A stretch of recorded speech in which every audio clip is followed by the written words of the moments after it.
বিষ্ণু বলেছেন ইন্না লিকুল্লি শাইইন কলবান ওয়া কলবুল কুরআনি সূরাতু ইয়াসিন। সব জিনিসের একটা কলব আছে, হৃদয় আছে, অন্তর আছে, আর কোরআনের কলবের নাম হচ্ছে সূরা ইয়াসিন। বিষ্ণু বললেন ইন্না লিকুল্লি শাইইন কলবান, সব জিনিসের একটা কলব আছে। ওয়া ইন্না কলবাল কুরআনি সূরাতু ইয়াসিন, আর কোরআনের কলবের নাম হলো সূরাতু ইয়াসিন।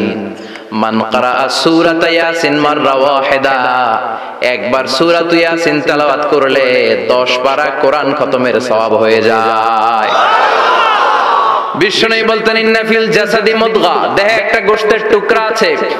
ইযা সালুহাত সালুহাল জাসাদু কুল্লু, এই দেহের গোশতের টুকরা যদি ভালো হয়ে যায় পুরো দেহটারে ভালো করে দেয় কে? আল্লাহ। এই দেহের গোশতের টুকরাটা যদি পচে যায় পুরো দেহটারে নষ্ট করে দেয় কে?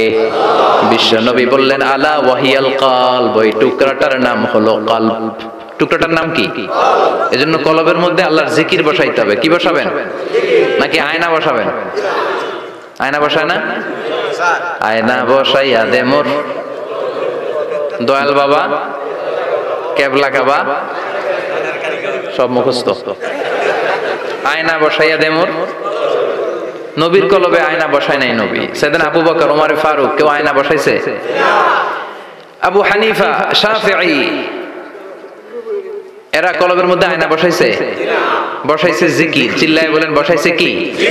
এজন্য আল্লাহ বললেন আলা বিযিক্রিল্লাহি তাতমাইন্নুল কুলুব। দুনিয়ার কোন জিনিস দিয়ে কলব ঠান্ডা হয় না, দুনিয়ার কোন জিনিস দিয়ে কলব পরিচ্ছন্ন হয় না। কলব শুধু পরিচ্ছন্ন হয় একটা জিনিস দিয়ে, লা ইলাহা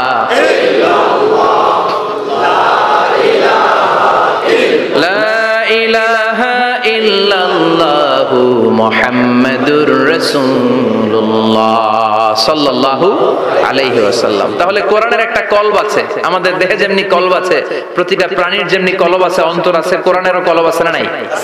কোরআনের কলবের নাম? চিল্লায় বলেন কোরআনের কলবের নাম।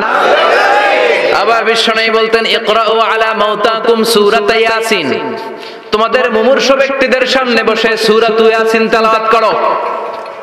রূহ চলে যাবে, মৃত্যুর একেবারে দ্বার প্রান্তে দাঁড়িয়ে এই মুহূর্তে তার পাশে বসে পড়তে আরম্ভ করেন ইয়াসিন ওয়াল কুরআনিল হাকীম ইন্নাকা লামিনাল মুরসালিনা আলা সিরাতিম মুস্তাকিম। ওই ব্যক্তির ঈমানের মৃত্যু দান করে দিবে কে? মৃত্যুর কষ্ট হালকা করে দিবে কে? আবার বিশ্বনবী বলতেন রাত্রিবেলা যে ব্যক্তি একবার সূরাতু ইয়াসিন তেলাওয়াত করে ঘুমাতে যায়, সকালবেলা নিষ্পাপ অবস্থায় তারে ঘুম থেকে জাগাবে কে? আল্লাহ। তাহলে এই সূরার মর্যাদা কম কম না বেশি বেশি? কলবুল কোরআন, এটা কোরআনের কলব। একবার বললে 10 পারার সওয়াব। আবার মুমূর্ষু ব্যক্তির সামনে বসে সূরা ইয়াসিন তেলাওয়াত করতে বলা হয়েছে। তাহলে মৃত্যুর কষ্টরে হালকা করে দেয় কে? আল্লাহ। আবার রাত্রিবেলা সূরা ইয়াসিন তেলাওয়াত করলে সকালবেলায় নিষ্পাপ বানায় দেয় কে? আল্লাহ। মনে থাকবে? কোরআনের কলবের নাম কি? ভুলে যাবেন না তো? বেশি বেশি তেলাওয়াত করতে রাজি আছেন? সকাল সন্ধ্যা তেলাওয়াত করবেন তো? সূরা ইয়াসিন ছাড়াও এই সূরার অনেকগুলো নাম তাফসীর গ্রন্থে পাওয়া যায়। এই সূরার একটা নাম হচ্ছে সূরাতুল কাদিয়া। সূরাতুল তাকদি হাজাতা কারিহা। যে সূরা তেলাওয়াত করে ওই তেলাওয়াতকারীর যে হাজত আছে, প্রয়োজন আছে, এই সূরার বরকতে আল্লাহ তার প্রয়োজন পূরণ করে দেয়। আমাদের জীবনে প্রয়োজন আছে না নাই? কার কাছে চাইবো? বিপদে পড়লে কারে বলবো? আমরা বিপদে পড়লে প্রথমে শেয়ার দেই ফেসবুকে। কোথায় শেয়ার? আগে শেয়ার দিব কার কাছে? মনে থাকবে? বিপদে পড়লে ফেসবুকে শেয়ার দিব না, বন্ধুরে শেয়ার করব না, বউয়ের কাছে পরে শেয়ার করব, আগে শেয়ার করব কার কাছে? মনে থাকবে? এজন্য বিশ্বনবী বলতেন এই সূরার নাম সূরাতুল কাদিয়া। মানুষের হাজত পূরণ করে দেয়। এই সূরা তেলাওয়াত করে যদি আপনি আল্লাহর কাছে কোনো বিপদ থেকে পানা চান অথবা কোনো প্রয়োজন নিয়ে দোয়া করেন, সূরার বরকতে প্রয়োজনটা পূর্ণ করে দেয় কে? আল্লাহ। কেউ যেটা পারে না পারে কে? আল্লাহ। কেউ যেটা দেয় না দেয় কে? আল্লাহ। কেউ যেটা শোনে না শোনে কে? আল্লাহ। তাহলে পেলাম সূরাতুল কাদিয়া। আরেকটা নাম আছে সূরার, সেটা হচ্ছে সূরাতুল আযীমা, সুমহান সূরা। কি সূরা? সুমহান, আযীমা। এই আযীম আর আযীমা এই শব্দ দুইটা অনেক দামি, আল্লাহ যে কোনো জায়গায় ব্যবহার করেন নাই। বিশ্বনবীর চরিত্রের উপমা দিতে যে আল্লাহ আযীম শব্দ বলেছেন, তাই না? রব্বুল আলামিন বলেন ওয়া ইন্নাকা লাআলা খুলুকিন আযীম। ও নবী, সাধারণ কোন চরিত্র আপনারে আমি দেই নাই, আপনারে আমি দিয়েছি আযীম একটা চরিত্র, খুলুকুন আযীম। And verily indeed you are on a very good standard of character. অসাধারণ চরিত্র দিয়েছি। বিশ্বনবীর চরিত্র বুঝাতে যে আল্লাহ কি শব্দ ব্যবহার করেছেন? কথা বলে না, তাফসীর শিখে যেতে হবে। কোন শব্দ ব্যবহার করেছেন? আযীম।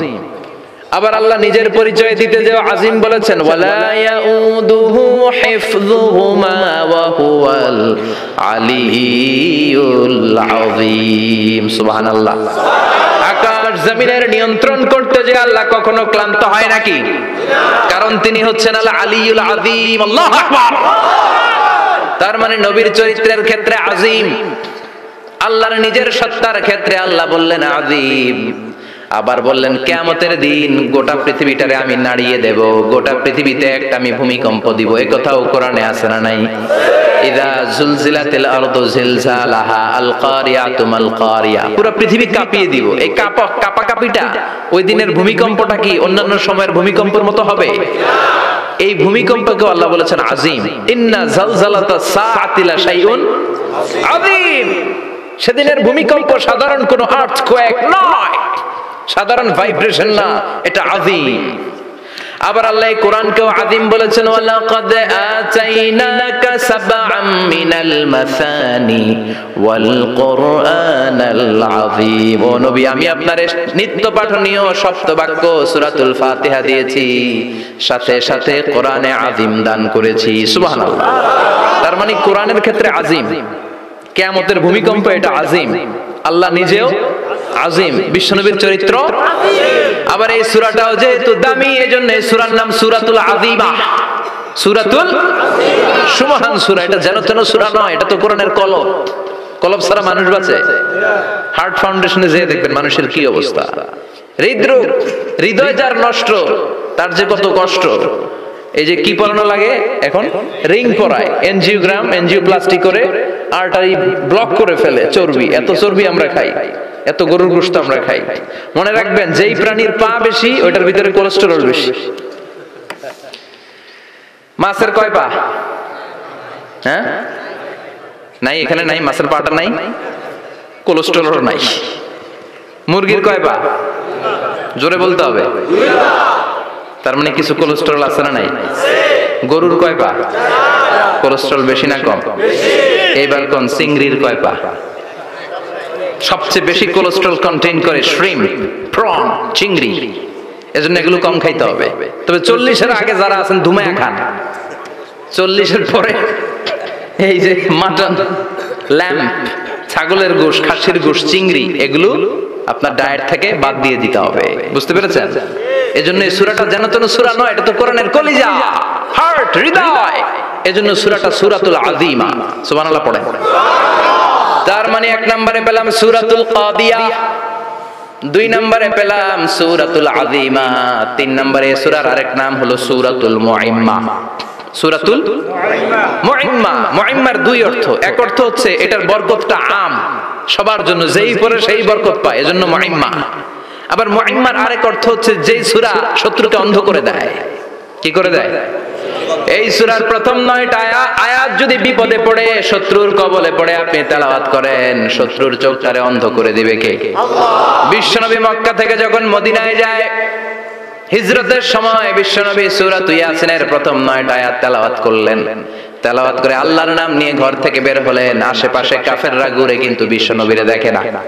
সবাই খেলে এরকম এরকম করে, ডানে বায়ে হাতায় বিশ্বনবীর সামনে দিয়ে যায়, কিন্তু কাফেরদের চোখ অন্ধ করে দিয়েছে কে? আল্লাহ। এজন্য কোরআন তেলাওয়াত করলে কাফেরদের চোখকে অন্ধ বানায় দেয় কে? আল্লাহ। এজন্য সূরার একটা নাম হচ্ছে সূরাতুল মুইম্মা। কি নাম? অন্ধ করে দেয়। তাফসিরে কুরতুবীর মুসান্নিফ ইমাম আল কুরতুবী, উনাকে জালিম বাদশা বন্দী করেছিল। ওনার তাফসিরে এসেছে উনি শক্তিশালী লোক ছিলেন, জেলখানা ভেঙে বাঁচার জন্য দিয়েছে দৌড়। উনারেও ধরার জন্য জালিম বাদশার সৈনিকেরা ঘোড়া নিয়ে রওনা হয়েছে। উনিও দৌড়ায়, ঘোড়াও পেছন থেকে আসে। ওমিয়া মানুষ কি ঘোড়ার দৌড়ের সাথে পারে? উনি হাঁটতে হাঁটতে হয়রান হয়ে এক বালুর ময়দানে যে ধপাস করে পড়েছে। ওরাও ঘোড়া দিয়ে এসে নেমেছে, কিন্তু আজীব তামাশা, উনি বালুতে ধপাস করে পড়েই সূরাত ইয়াসিনের প্রথম 9 আয়াত তেলাওয়াত করতে শুরু করেছেন। ওরা নিচে নেমে ডানে বায়ে সামনে পিছনে খালি খুঁজে, কিন্তু দেখে না, সামনে কিন্তু বসা।